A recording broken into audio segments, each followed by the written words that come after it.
Mga kababayan, nagbabalik muli Elmas Vlog, magbibigay tayo ng maikling reaction video. Binisita muli nila Pugong Be a Hero at ang team, si Mia. Ay isa sa mga scholar ng Pugong Be a Hero, para na rin iabot ang kanyang buwanang allowance. At alamin ang kanyang grade sa third quarter, kaso wala itong naipakita kay Sir Paul, kasi wala siyang cellphone, hindi niya makuhaan ng picture ang kanyang report card. Pero nakita naman niya ang kanyang grades, tinanong nga ni Pugong Be a Hero ang kanyang grades. At sinabi naman niya na ang pinakamababa niya ay 75 at English subject daw ito. Dahil madalas daw ang kanilang teacher na may ipapa-research. Kaya hindi niya ito magawa dahil wala siyang sariling cellphone.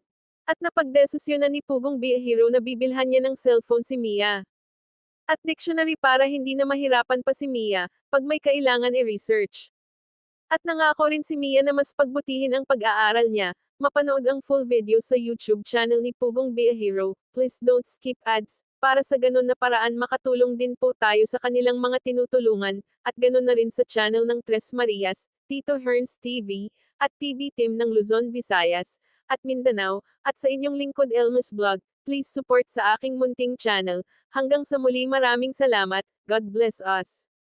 Di ba sabi ko sa'yo, pag pupunta kami, dapat mayroon akong kopya? Tanda mo grade mo? Oh. Oh, sige, isa-isahin mo sa akin yung grade. May line of 7 ka? Na. Ha? Yeah. Bakit may line of 7? Mia! Kasi kanang kuan may magpa-reset sa maestra. Di naman kung hindi ko makakuha kay mamang kay cellphone. Ah, Kanang mag-inganang may sakit. Miya i-research nimo ni mga music ipakuan ang kuan ba.